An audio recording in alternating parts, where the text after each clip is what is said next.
You're paying your letting agent to do nothing for you.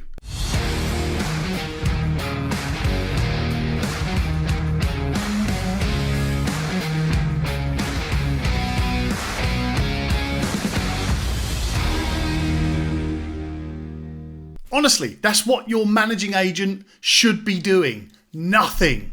So how does that work? Well, you're not paying your letting agent to fix boilers, replace taps, repair leaks or clean properties or anything like that. You're actually paying the letting agent to be your managing agent. You're not paying them by the hour. You're not paying for activity. You're not paying for actions and tasks.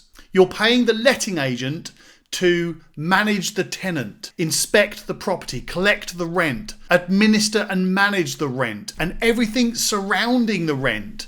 It's actually a really big job if you're going to do it properly.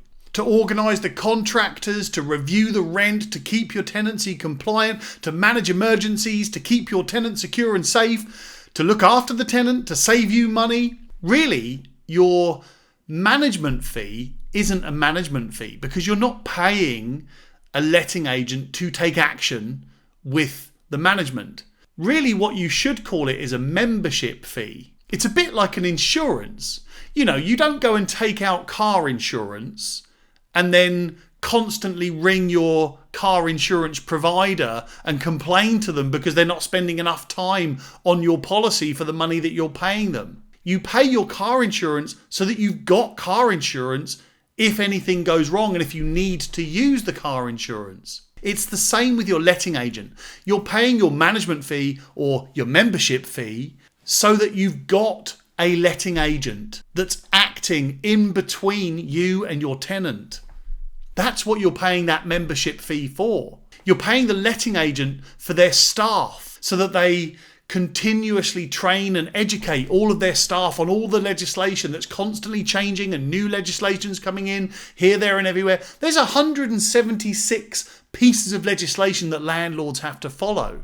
So you're paying for your letting agency staff to be on top of all of that.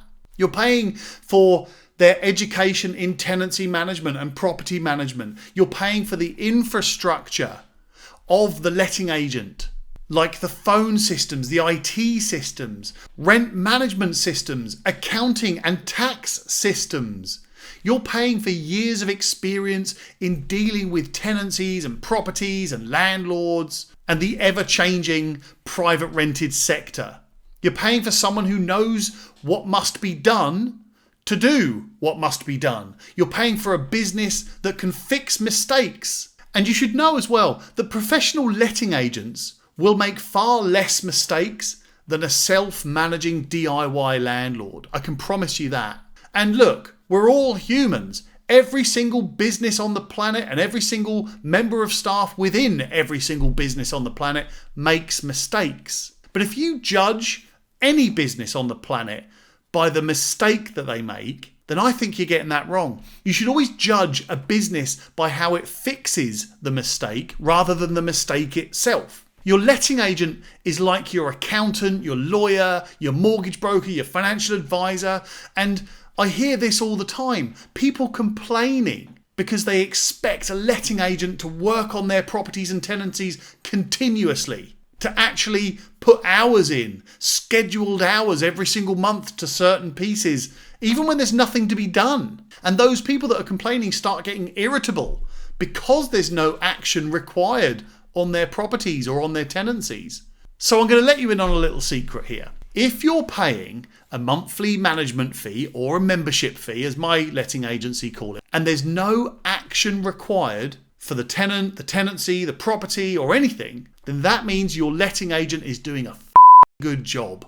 This rant came from a landlord that's made a complaint to my team because, in her words, we're not doing enough for her money. And the reason for that, and I quote, is that we're not spending enough time on her property. So the question in return has to be, well, there's nothing to be done on your property because we've done it all. We're managing your property perfectly. So that means there's nothing to be done. So really, we're doing absolutely everything brilliantly. We're managing her property perfectly. We're looking after her tenant perfectly, so much so that the tenant is really happy, really comfortable, has instantly agreed to the latest rent review and wants to stay long term. And that's what all landlords should want. We should all be driving towards having long-term tenants that pay their rent, that look after the property, and that's it. That's the goal. But the landlord expects not to pay us anything unless we're taking action and doing things like repairs, maintenance, and actually putting hours into it. But like I said earlier on, you're not paying your letting agent by the hour. You're paying them just to be your letting agent. Now, I know there's a cost of living crisis at the moment, and I can promise you this. If you are querying these things and it ends up with you taking management of the property on yourself because you think you can save some money, if you're going to become a self-managing DIY landlord during this cost of living crisis, you're about to get into a much larger cost of living crisis, especially now. More than ever, a good letting agent will make you more money than is visible to the untrained eye.